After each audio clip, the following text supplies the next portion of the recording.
Las escamas del destierro. Satoki Futu. Capítulo 3. Construcción de las máscaras. Décadas 1990-2020.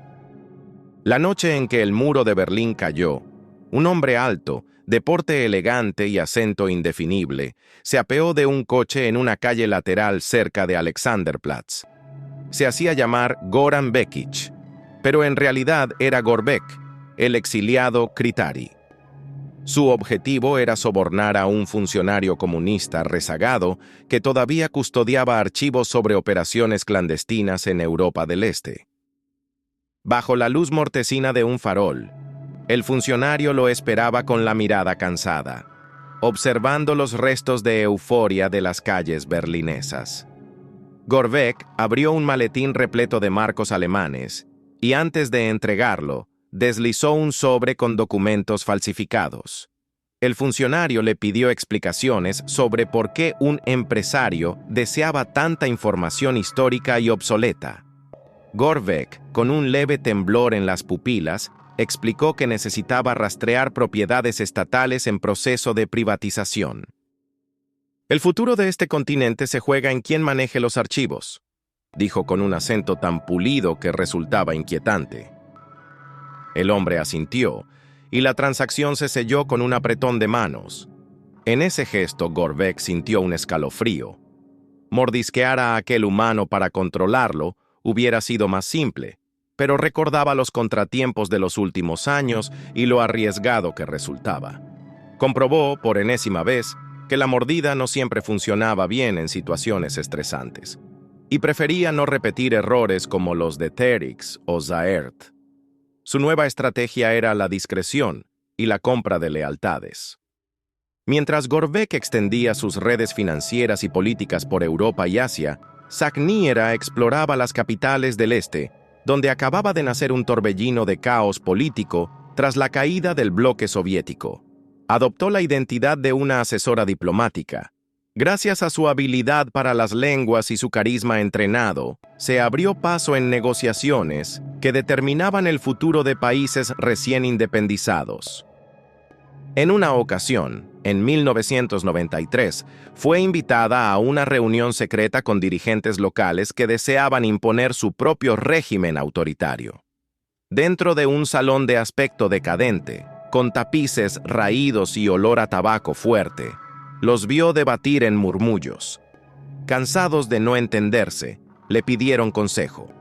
Sagniera sopesó usar su capacidad de control mental en uno de los líderes para que se inclinase por su propuesta, pero recordó cierto fiasco pasado. Un hombre ebrio había colapsado tras la mordida, arruinando sus planes.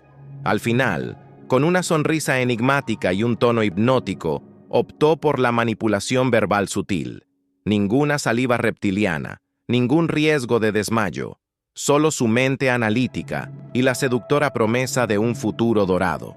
Los líderes se tragaron el anzuelo. A miles de kilómetros, Kell Roth se estableció en California durante los primeros años 90. Reconvertido en ingeniero informático, entró en un garaje repleto de veinteañeros que soñaban con cambiar el mundo digital. En su primer día, dejó atónitos a sus colegas al solucionar un problema crítico de hardware en cuestión de minutos, desplegando una velocidad de razonamiento que ninguno había visto antes. «¿Cómo hiciste eso?», le preguntó un programador, sudando tras horas de intentos fallidos. Kell Roth parpadeó con esfuerzo para simular la respuesta humana adecuada y soltó una risa forzada. «Digamos que veo patrones que otros no ven». Aún siendo el raro que no bebía café ni parpadeaba lo suficiente, se ganó un lugar privilegiado en la empresa. Con el tiempo, usó su acceso para crear puentes entre cuentas bancarias, resguardos de datos y contactos financieros de Gorbek. No obstante, su auténtica obsesión no era únicamente la riqueza, sino encontrar algún rastro de tecnología avanzada para reconectar con Cryon 7. Cada vez que le llegaban rumores de experimentos militares o proyectos espaciales, su corazón reptiliano se aceleraba. Para finales de esa misma década, la influencia de los exiliados se había multiplicado. Terix Harto de las intrigas disfrazadas, prefirió escenarios más directos. Durante los conflictos en África, se enroló como mercenario en las filas de una facción paramilitar. En un húmedo campamento improvisado, donde los mosquitos zumbaban y el lodo cubría las botas, Terix comprobó lo sencillos de manipular que eran algunos cabecillas humanos. Les prometía nuevas armas, a veces arrebatadas a traficantes rivales, y se divertía al ver cómo sembraban el caos. Sin embargo, pagó un precio al dejar entrever su fuerza descomunal. Un soldado malherido creyó ver escamas rojas bajo su chaleco. Terix tuvo que liquidar a aquel testigo para evitar alarmas mayores. Las historias de hombres lagarto se extendieron en susurros por la selva, confundidas con mitos y supersticiones locales.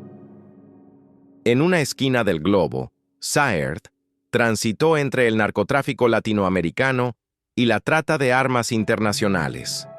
Encontraba gratificante la brutalidad de esos mundos, aunque su impulsividad le costó disgustos.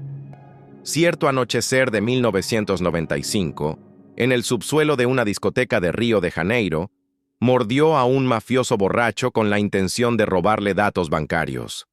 El hombre, aturdido y ebrio, sufrió convulsiones. Fue la segunda vez que la mordida derivó en un caos imprevisto. Dadas las sirenas de la policía y el pánico de testigos, Saert emprendió una huida frenética, saltando por tejados con la agilidad que le brindaban sus piernas reptilianas. Solo la oscuridad impidió que alguien captara su verdadera apariencia. Esa noche, aprendió a no arriesgar sin planificación previa, pues la mordida no era la varita mágica infalible que algunos creían en Cryon 7. Mirena, mientras tanto, se adentró en el espionaje diplomático. Su camuflaje detallado le permitía infiltrarse en recepciones y embajadas.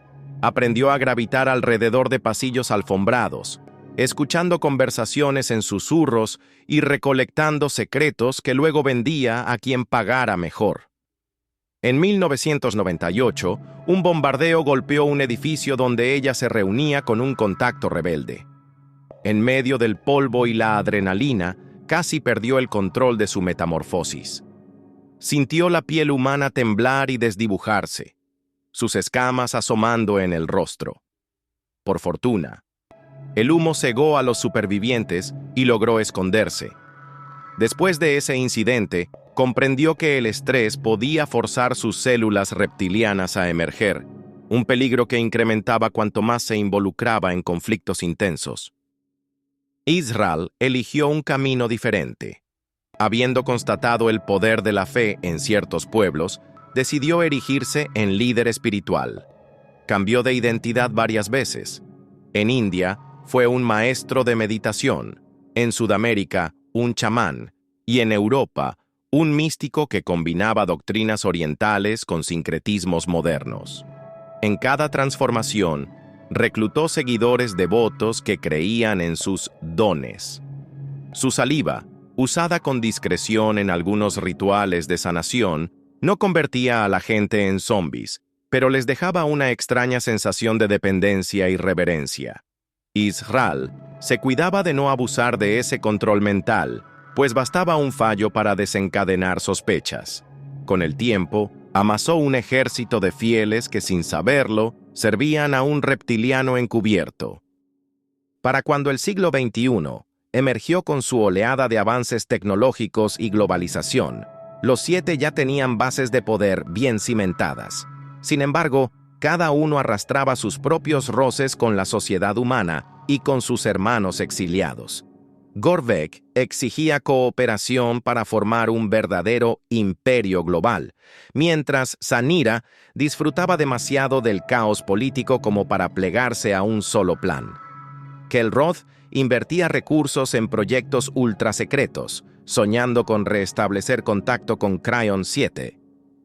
Terix y Saert veían en la guerra y el crimen una forma de expansión rápida, aunque a veces esos mismos conflictos molestaban a Mirena y Israel, partidarios de la infiltración silenciosa.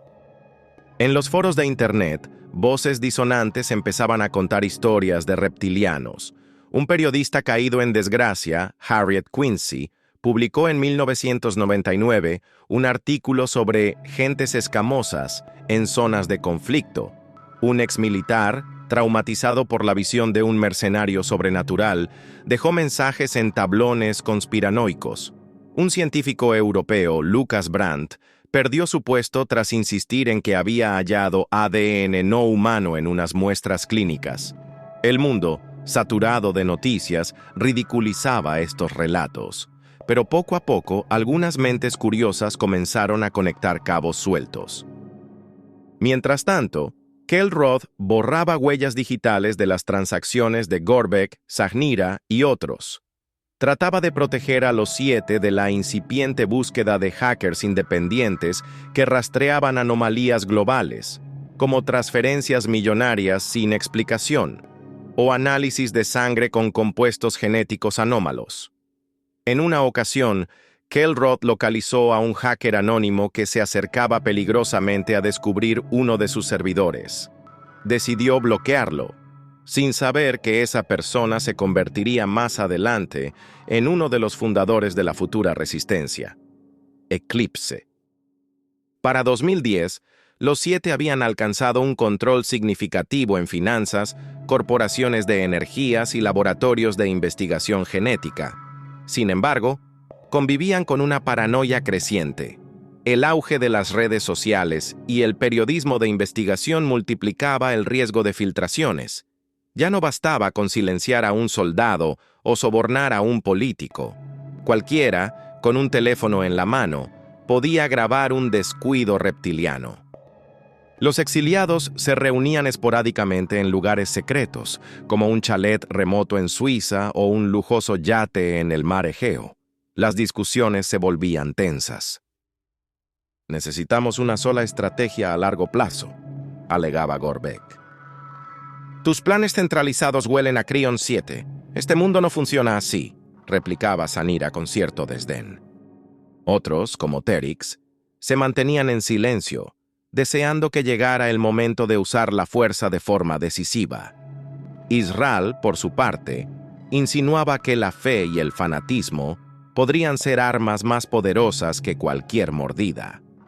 A medida que la década de 2010 avanzaba y se acercaba 2020, la red reptiliana se hacía casi inquebrantable en la cúspide del poder. Al mismo tiempo, una sombra de resistencia y sospecha se extendía entre científicos, hackers y activistas que detectaban señales anómalas. Ninguna prueba definitiva, pero suficientes cabos sueltos para quien tuviera la osadía de unirlos.